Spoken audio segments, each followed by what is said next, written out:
Bonsoir à tous et bienvenue. Un an après le déguerpissement du quartier d'Adjoufou, suite à la mort du jeune Barthélémy dans le train d'atterrissage d'un avion de ligne, dans quel état se trouve aujourd'hui cette zone proche de l'aéroport Félix Houphouët-Boigny? Un an après, les déguerpis se réinstallent. Constat à suivre dans ce journal. Plusieurs missions ivoiriennes sont déployées à travers le continent pour fédérer les énergies autour de Jacques Anouma, candidat à la présidence de la CAF, Confédération africaine de football. Plusieurs émissaires du gouvernement sont à la tâche, dont François Amicha qui s'est rendu à Dakar et Conakry pour promouvoir le porte-étendard ivoirien. Et puis on parle aussi de lutte contre les mutilations génitales féminines ce soir. En Côte d'Ivoire, les excisions sont présentes dans toutes les régions et touchent 36,7% des jeunes filles et femmes. À l'occasion de la Journée internationale de lutte contre les mutilations génitales féminines, le gouvernement dénonce cette pratique dangereuse pour la vie de la femme et la jeune fille. Souvenez-vous, il y a un peu plus d'un an, le 8 janvier 2020 précisément, le corps sans vie du jeune Laurent Barthélémy était découvert dans le train d'atterrissage d'un avion de ligne à Roissy en France. La mort du garçon, qui avait embarqué dans des conditions obscures à l'aéroport d'Abidjan, avait ému tout le pays. On s'est même inquiété des failles que ce drame révélait dans le dispositif de sécurité autour de l'aéroport d'Abidjan. À la suite de la tragédie, le gouvernement avait pris, entre autres mesures, la décision de déguerpir les populations du quartier d'Adjoufou dans la commune de Port-Bouët afin de renforcer la sécurité de la zone aéroportuaire. Un an après, le constat dans ce reportage de Yeli Traoré et Harouna Zeba. Adjoufou, premier arrêt. Ce quartier précaire de Port-Bouët a été, il y a un peu plus d'un an, l'épicentre des mesures de déguerpissement décidées par le gouvernement dans le cadre de la sécurisation de l'aéroport d'Abidjan. Plus d'un an après, si certains résidents du quartier sont effectivement partis, il y a aussi ceux qui n'ont pas bougé d'un iota.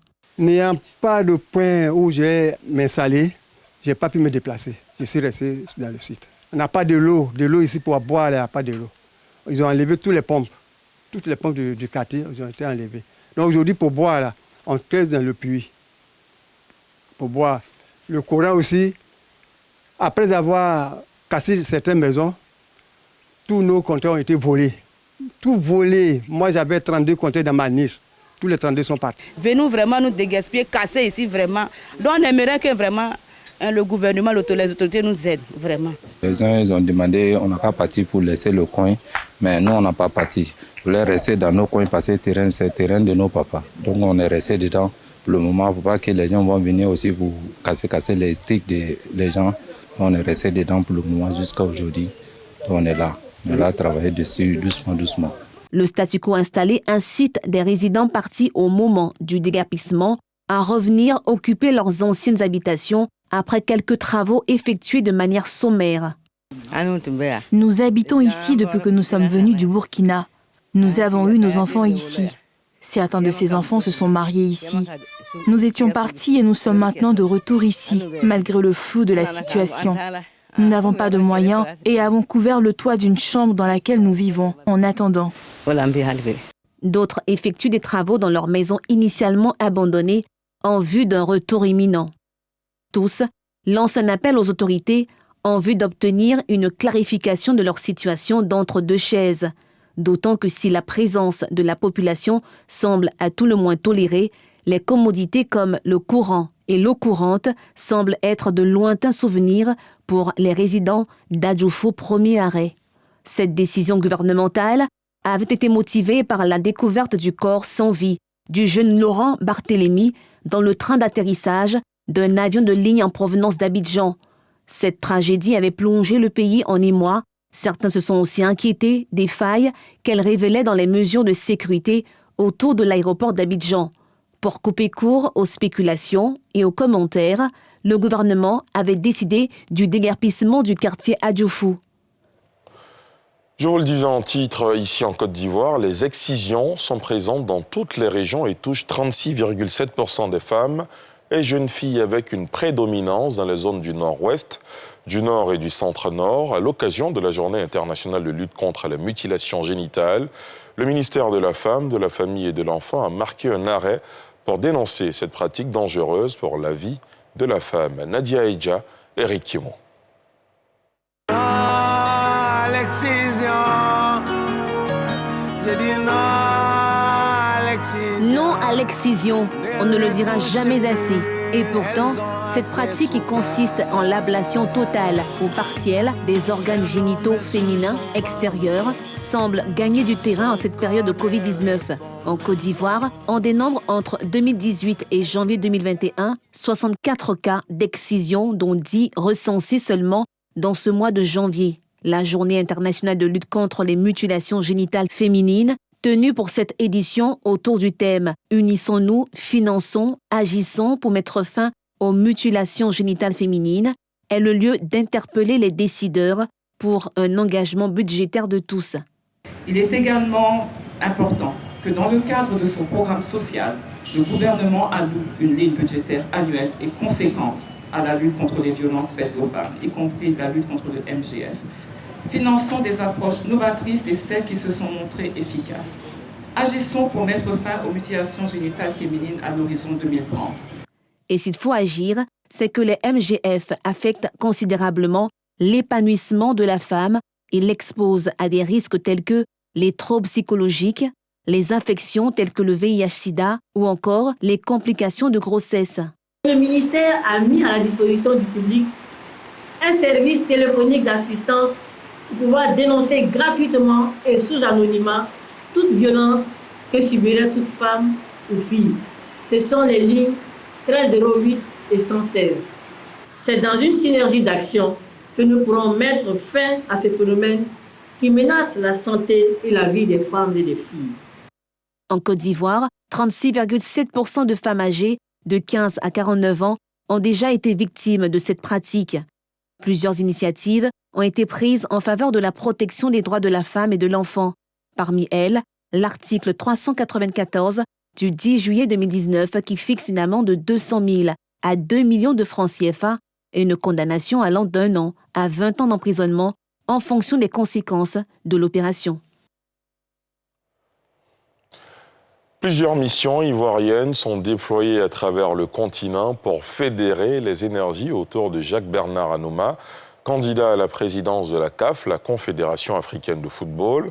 Plusieurs émissaires du gouvernement sont à la tâche, dont François-Albert Amicha, qui s'est rendu à Dakar et à Conakry pour promouvoir le porte-étendard ivoirien. La précision de Pierre Dipomela. Le gouvernement ivoirien poursuit son offensive diplomatique en faveur de la candidature de Jacques-Bernard Anouma, engagé dans la course à la présidence de la CAF. Comme bien d'autres missions conduites par le ministre des Sports au Burkina Faso et au Rwanda, le ministre de la Ville, Albert François Amicha, s'est rendu, lui, en Guinée et au Sénégal. À chaque étape de cette pré-campagne, un seul message, celui du président de la République de Côte d'Ivoire qui appelle l'Afrique de l'Ouest à parler d'une seule voix au moment où la Côte d'Ivoire et le Sénégal sont engagés dans cette bataille électorale pour le contrôle de la Confédération africaine de football. L'actualité du moment, tout le monde la connaît. Sur le plan sportif, c'est la prochaine élection du président de la Confédération africaine de football, accompagné du ministre sénégalais des Sports et de monsieur le vice-président de la Fédération sénégalaise de football. Nous avons longuement échangé sur ce sujet afin que l'Afrique de l'Ouest ait une position commune dans cette élection qui, aujourd'hui, polarise l'attention de tous les sportifs et plus particulièrement des footballeurs. Nous avons plutôt recommandé aux deux candidats de se parler afin de trouver une solution qui privilégie la sous-région. Mais il est bien entendu que les fédérations et les deux ministères en charge des sports vont continuer la concertation. Nous avons convenu, et sur les conseils de Monsieur le Président de la République, Monsieur Macky Sall, que les deux candidats, qui sont les forces vives de l'Afrique de l'Ouest, puissent se rencontrer et continuer le dialogue qu'ils ont commencé à Abidjan par la visite d'une forte délégation du Sénégal et qui se continue aujourd'hui avec la visite d'une délégation ivoirienne. Ces différentes missions à l'assaut des pays amis à travers l'Afrique permettent, au-delà des enjeux du football, de renforcer les précieux liens de coopération de ces pays avec la Côte d'Ivoire. Les directeurs régionaux et responsables des structures décentralisées de l'éducation nationale ont reçu ce lundi 45 véhicules, une dotation de la tutelle pour améliorer leurs conditions de travail. Salif Yalekwe, Fulgence Tissiedou. Lycée classique d'Abidjan-Cocody ce lundi. Des directeurs régionaux et responsables de structures décentralisées de l'éducation nationale sur place attendent les clés des véhicules qui devront accroître leur mobilité pour faire face aux nombreuses tâches qui sont les leurs. Ce sont 45 véhicules d'une valeur totale de 990 millions qu'ils reçoivent de la ministre de l'Éducation nationale, de l'enseignement technique et de la formation professionnelle. Le but donc de cette remise de véhicules est d'accroître la capacité opérationnelle de nos collaborateurs et collaboratrices et d'améliorer leurs conditions de travail, aussi bien en centrale que dans leurs différentes circonscriptions. Vous savez tous que nous avons des objectifs à atteindre et les performances que j'attends de mes collaborateurs et collaboratrices sur le terrain dépendent des solutions trouvées à leurs besoins et à ceux de leur structure. C'est pourquoi mon rôle est de leur donner des moyens adéquats par la remise de véhicules afin qu'ils puissent exécuter les missions qui leur sont assignées. Un ouf de soulagement pour ces gestionnaires du système éducatif ivoirien. Ces véhicules, très importants dans le bon fonctionnement de nos structures, constituent un plus dans notre volonté de bien conduire la mission que vous nous avez confiée. Ces véhicules que nous venons de recevoir seront donc pour nous des puissants outils de travail pour atteindre l'objectif de la performance et de la compétitivité. Vous pouvez nous faire confiance, Madame le ministre. Vous ne serez pas déçus. Merci encore, Madame le ministre. Merci pour tout. Avec ces équipements mobiles, les responsables de l'éducation nationale de l'intérieur du pays, heureux, voient leurs conditions de travail améliorées. Et cette signature de convention entre la Fédération interprofessionnelle des patrons boulangers et pâtissiers de Côte d'Ivoire et un cabinet d'expertise comptable pour la sécurisation de leurs investissements et la redynamisation du secteur, un appui technique qui vient atténuer les difficultés de ce secteur au bord du sinistre, comme nous l'indiquent Nadia Aïdja et Eric Kimo. Assainir le secteur de la boulangerie en vue de le rendre plus moderne et dynamique. C'est l'objectif de cette signature de convention entre la Fédération interprofessionnelle des patrons boulangers et pâtissiers de Côte d'Ivoire et cette entreprise de comptabilité, un partenariat qui intervient après 2 ans de constante collaboration entre les deux structures. Il s'agira pour nous de les aider à s'organiser, tenir leur comptabilité, optimiser au mieux leur fiscalité, de sorte à avoir au finish en fin d'année des états financiers qui reflètent vraiment la réalité et transparents. Nous sommes vraiment heureux de ce qu'une pareille convention soit signée enfin, pour permettre à l'ensemble des boulangers de Côte d'Ivoire de savoir que désormais, il y a une plateforme comptable, il y a un partenaire technique capable de l'accompagner efficacement à son développement et à sa modernisation. Pour la Fédération ivoirienne des petites et moyennes entreprises, dont fait partie le groupe de boulangers et pâtissiers, l'appui de ce cabinet d'expertise comptable est d'une importance capitale pour lever les zones d'ombre sur la fiscalité. Nous sommes en train de voir comment, à travers cette première signature avec les pâtissiers et boulangers, voir comment les amener à cerner le problème de la fiscalité, à comprendre mieux leur économie et voir comment les accompagner. C'est un peu ce que nous sommes en train de faire. Et nous envisageons faire ce travail-là avec nos différentes associations, nos différentes fédérations. Si les patrons de boulangerie et pâtisserie peuvent désormais se réjouir quant à la gestion de leurs états financiers, ils n'en restent pas moins préoccupés par les difficultés qui minent leurs activités. La réalité, c'est qu'aujourd'hui, les boulangers de Côte d'Ivoire s'appauvrissent. En pratiquant leur activité, ils s'appauvrissent parce que tous les intrants ont augmenté. La main-d'œuvre, la fiscalité, les matières premières. Vous imaginez que nous nous retrouvons avec des matières premières qui représentent près de 65 à 70% de notre chiffre d'affaires. Vous comprenez que c'est intenable. Donc, c'est un cri de cœur que nous avons émis. Nous attendons les résultats afin de pouvoir mener notre activité avec plus de sérénité. Leurs espoirs sont désormais fondés dans les négociations en cours avec le gouvernement. En début d'année, des rumeurs sur l'augmentation du prix du pain avaient circulé dans la capitale ivoirienne. Ce sont des chiffres inquiétants. En Côte d'Ivoire, on compte chaque année plus de 1400 morts et 21 000 blessés seulement dans les accidents de la route. Ils sont causés dans la grande majorité des cas par des facteurs humains pour dire non à l'imprudence et à l'incivisme dans la circulation routière qui ne cesse de causer des dégâts au sein de leurs clubs respectifs. Les adeptes du VTT, du vélo, se sont réunis au parc de la forêt du Banco pour interpeller les uns et les autres pour une meilleure conduite dans la circulation routière. Nadia Edja, Mathurin Badé. C'est une initiative née de l'accident survenu sur l'autoroute du Banco entre un automobiliste et un cycliste le 31 janvier dernier. Bien que le pire ait été évité, pour les adeptes du VTT, il n'en fallait pas plus pour tirer la sonnette d'alarme.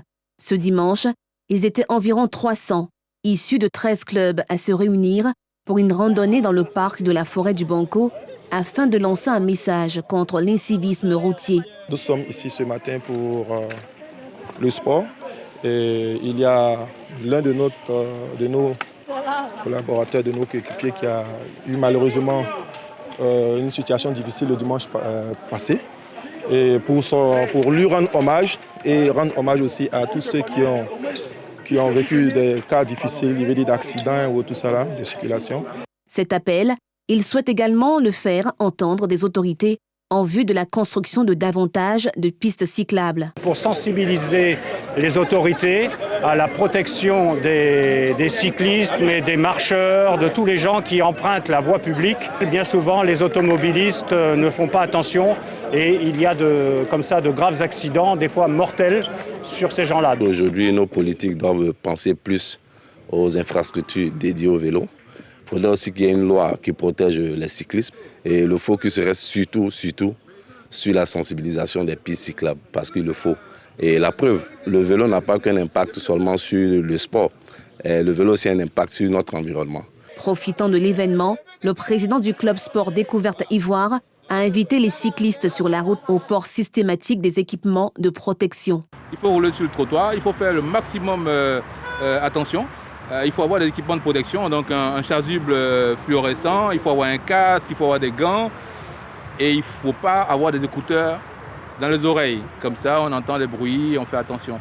Il ne faut jamais dire « j'ai fait ça 10 fois », peut-être que c'est la 11e fois qui peut être fatale. Au-delà de cette cause, pour les participants, cette randonnée est le lieu d'allier leur passion au maintien d'une bonne santé. Chaque dimanche, depuis un bon temps, on s'adonne. C'est en même temps un bon moyen pour être en forme, maintenir la forme, maintenir sa santé. Et c'est un sport aussi qui a l'avantage de nous permettre de découvrir de nouveaux paysages, d'être dans la nature et vraiment de respirer de l'air frais et tout. En Côte d'Ivoire, chaque année, ce sont plus de 1400 morts et 21 000 blessés dans les accidents de la route, avec comme principale cause le facteur humain. Le championnat d'Afrique des Nations, le CHAN, a connu son épilogue hier sur une victoire du Maroc face aux Aigles du Mali. Les supporters, n'ayant pas pu entrer dans le stade de Douala pour cause de restrictions sanitaires, ont regardé cette finale du CHAN aux abords de l'enceinte sportive camerounaise. Les Marocains évidemment heureux après leur victoire 2-0, alors que les fans du Mali préfèrent saluer une équipe qui n'a pas démérité. Pierre Dipomelin. Le Maroc a conservé son titre en remportant le championnat d'Afrique des Nations CHAN 2020 grâce à sa victoire sur le Mali 2-0 hier dimanche à Yaoundé, en présence de 10 000 spectateurs autorisés à assister à cette finale. Plusieurs milliers de supporters qui n'ont pu avoir accès au stade en raison des restrictions liées à la pandémie à coronavirus se sont contentés des écrans dans les environs du stade. Après le coup de sifflet final, c'est le débrief des supporters maliens et marocains. On souhaitait prendre la coupe, mais on n'a pas démérité. Parce que dans ce genre de situation, souvent les expérimentés jouent sur les nerfs des inexpérimentés. C'est ça qui nous a eu. Parce que regardez les deux buts des Marocains, c'est des situations standards. Sinon, c'est le Mali qui a joué.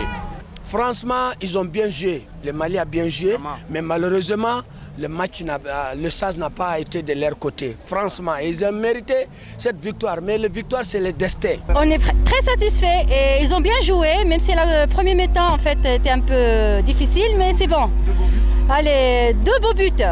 Et vive le Maroc et vive le Cameroun. merci pour le Cameroun, pour l'hospitalité et le fair play d'abord. La compétition a été organisée, c'est un essai pour la CAN, mais on est sûr que ça va réussir avec 24 équipes. Ici, tout va bien, les Camerounais sont contents, nous on est contents. Merci, merci, merci. Non, ce n'était pas une déception pour moi, je connaissais déjà le niveau du Maroc, qui avait un championnat très élevé, mais d'autres pays en Afrique n'avaient pas de championnat à jouer. Donc pour moi, c'était logique, ils ont mérité, ils ont gagné. Grâce à sa victoire au stade Omnisport de Yaoundé, le Maroc s'offre un deuxième titre consécutif. Un grand coup avant la prochaine CAN dans le même pays. Ce nouveau signal de la maladie à virus Ebola en RDC, la République démocratique du Congo a annoncé hier la mort d'une femme dans l'est du pays des suites de la maladie, 3 mois après la déclaration de la fin d'une épidémie précédente. L'Organisation mondiale de la santé a dépêché une équipe d'épidémiologistes sur le terrain. Selon le ministre de la Santé du pays, ce nouvel épisode de la maladie avait été localisé à Biena, dans le Nord Kivu. Yeli Traoré. Nouvelle résurgence d'Ebola en République démocratique du Congo. C'est du moins ce qu'a déclaré le ministre congolais de la Santé, Eteni Longodo, à la télévision nationale, précisant qu'un cas mortel avait été localisé dans la zone de Biena, dans le Nord Kivu. Toujours selon le ministre, il s'agit d'une cultivatrice, épouse d'un survivant de la maladie à virus Ebola, ayant présenté en date du 1er février les signes typiques de cette maladie très contagieuse. Ça pouvait arriver, parce que vous avez su qu'elle est épouse d'un survivant à la maladie à virus Ebola. Donc ça peut arriver. Alors nous sommes là, que la population se tranquillise, mais que les mesures soient respectées. Décédée le 3 février, l'analyse de l'échantillon de son sang prélevé avant sa mort a abouti à un résultat positif au virus Ebola. La ville de Butembo n'est pas épargnée, surtout que la malade avait parcouru des Moigné jusqu'à Butembo. Elle a été enterrée.